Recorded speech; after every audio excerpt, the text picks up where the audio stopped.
Ahora vamos a ver el funcionamiento de la aplicación destinada al soporte a la localización de brechas y restricciones. Como ya hemos podido observar en la sesión en vivo que sostuvimos hace unos días, se trata de visores que reflejan capas vectoriales que reflejan a su vez las brechas y restricciones que existen en el territorio. Analizando al detenimiento, este visor tiene frontalmente una zona de mapas en las cuales podemos observar y con la rueda del mouse podemos acercarnos o alejarnos. En este caso técnicamente se llama cambiar de escala. En la parte derecha podemos observar tres grupos de capas. El primero que vamos a analizar es las capas de base. Uno de ellas es los distritos de Lima Metropolitana. Activándolos podemos ver, podría mencionar que el tema de los límites son referenciales. Como alguna persona me había mencionado en la presentación, le había contestado que nosotros no somos responsables de los límites. En todo caso están de forma referencial. Otra capa importante es la imagen de satélite de base, que se puede activar y tiene una resolución para poder observar puntos hasta de 30 centímetros. Al acercarse ustedes van a poder observar la misma. Bien, entonces estas dos capas corresponden a las capas de base. Ahora vamos a analizar las capas que corresponden a las restricciones que existen en el territorio para poder proponer proyectos de inversión pública. Ante todo, veremos la capa de clasificación de suelos. La misma define 4 zonas: zona urbana, zona que es factible de ser urbanizada, suelo urbanizable, suelo de conservación como tal y suelo rural. En esta zona de acá podemos ver las 4 zonas, es dentro del cauce del río Lurín. Vemos las zonas que son de protección o conservación, el suelo netamente urbanizable en amarillo, el suelo urbano en amarillo y el suelo urbanizable en rojo, y en plomo está el suelo de conservación, el cual no se puede ocupar. Esta sería una de las restricciones que habría en el territorio. Y como ya habíamos observado, hay una técnica que puede aplicarse con este software para poder evaluar si uno de los puntos que estamos proponiendo para localizar un proyecto puede estar en alguna de estas zonas que son de restricción. Otra zona importante es la restricción debida a la colocalización en zonas intangibles. Las zonas intangibles son de dos tipos. Una de ellas está relacionada en lo que es quebradas. En este caso, las quebradas que se muestran pertenecen a las 3 cuencas, tanto del río Chilca, Rímac y del río Lurín. Entonces, nuevamente, bajo la misma técnica, podemos evaluar mediante la herramienta que les voy a mostrar a continuación si un punto está dentro de esta zona que son restrictivas. Posteriormente, la zona intangible de ríos, que se complementa también con las zonas de quebradas. Están en el mismo color que en este caso aparece en azul. Otra zona de importancia de carácter restrictivo lo muestran las zonas de monumentos arqueológicos prehispánicos. Estas son polígonos que definen estas áreas de protección, protección desde el punto de vista arqueológico, y que no pueden ser ocupadas por ningún tipo de proyecto. Entonces estaríamos ante 4 capas: la capa de clasificación de suelos, la capa de monumentos prehispánicos, y también tenemos la de quebradas, restricciones en quebradas y restricciones en los cauces de los ríos. Estas 4 capas definen las zonas en las cuales nosotros no podemos instaurar ningún tipo de proyecto de inversión pública. En relación a las herramientas para poder evaluar algunos tipos de análisis se encuentran en la parte izquierda arriba. La primera de ellas está relacionada con la carga de archivos desde el Google Earth como tal. Procedemos de la forma que les estoy enseñando, cargamos el proyecto que hemos podido dibujar en Google Earth y podemos evaluar, acercarse. Ok, acá podemos ver dos proyectos en particular que están aparentemente dentro del cauce del río. Han sido construidos adrede de esa forma. ¿Por qué? Porque de alguna forma, si nosotros prendemos la imagen de satélite, ok, vamos a poder comprobar que esta zona en la cual está ocupándose o se encuentran estos proyectos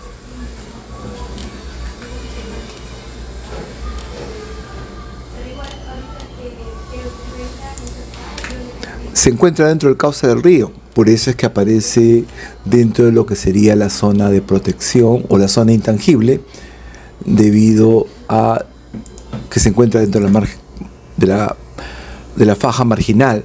Más estos dos proyectos, ya analizándolos al detalle, nos damos cuenta que uno de ellos cae dentro del puente como tal, el cual sí es posible y es factible poder proponer un proyecto de inversión pública. En cambio, el proyecto que está a la derecha definitivamente no sería posible, ya que está en el mismo cauce del río. Este es un ejemplo particular para mostrar el tema de cómo es que analizamos los proyectos, que deseamos contrastarlos con los lugares que se encuentran las restricciones que presenta el territorio. Hay otro tipo de herramienta que podemos también hacer uso. Por ejemplo, si es que deseamos medir distancias, a qué distancia del borde de la faja marginal podemos encontrar. Esta es una medición bastante sencilla.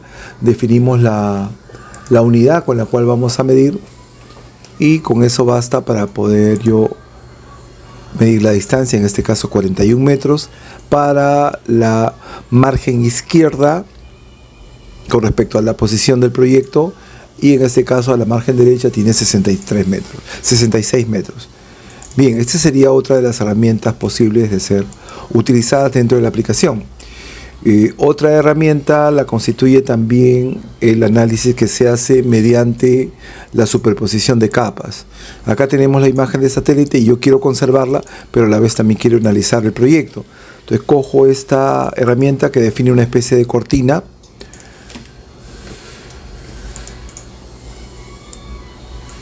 A ver, vamos a ver acá. ¿Cuál vamos a apagar?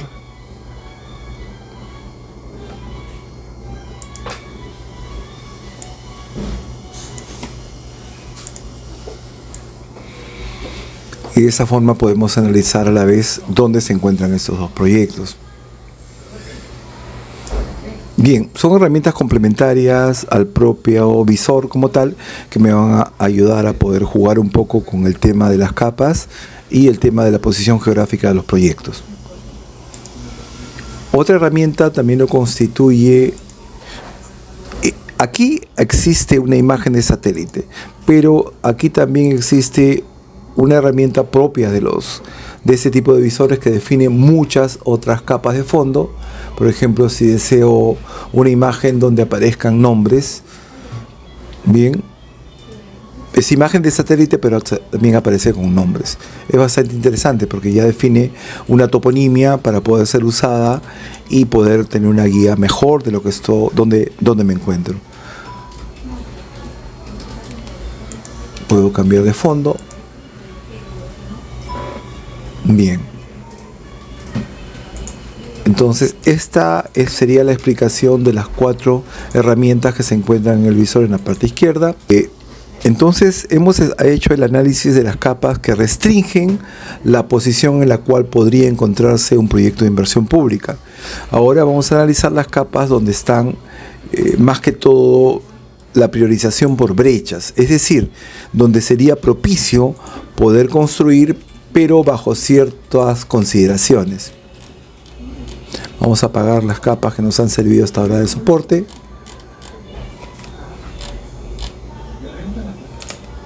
Y vamos a encender las capas correspondientes al análisis de brechas.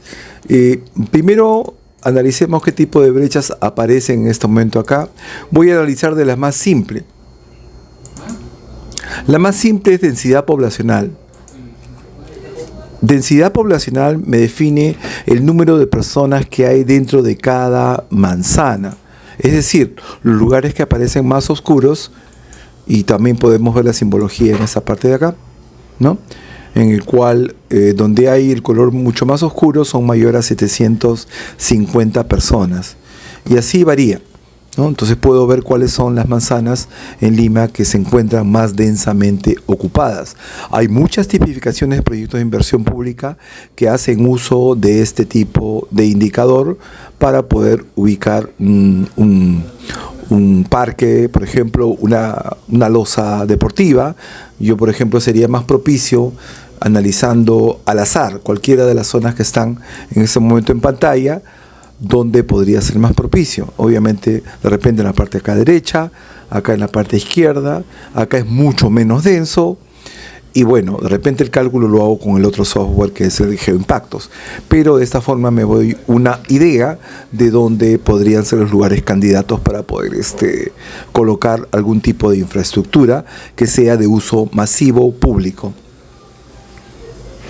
Bien, después dentro de lo que es el análisis de brechas se encuentra la población que tiene vulnerabilidad social, económica y también en acceso a lo que es servicios.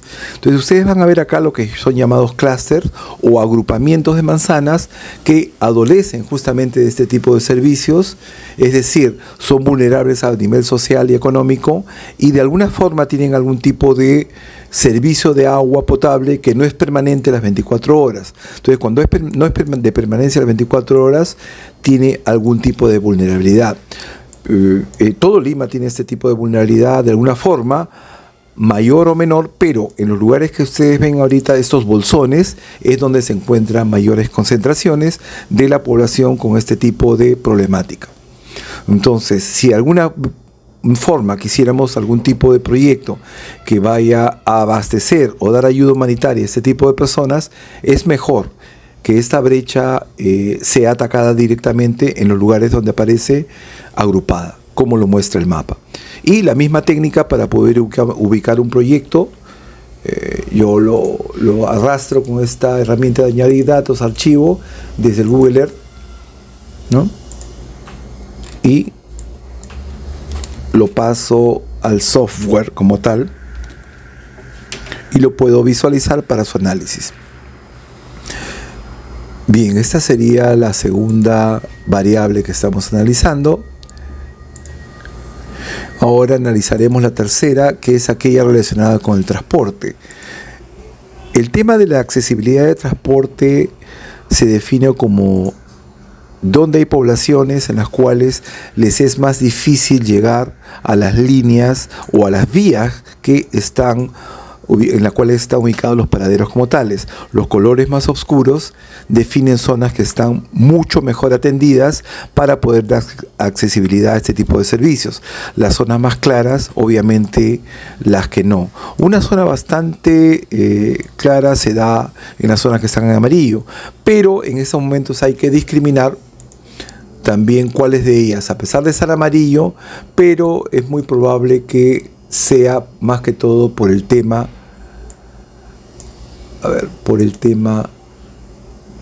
vamos a discriminar,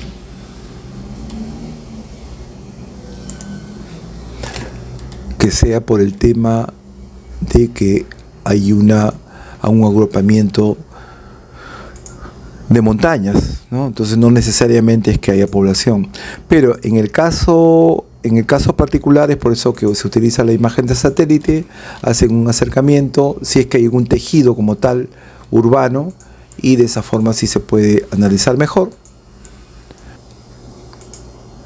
Gracias.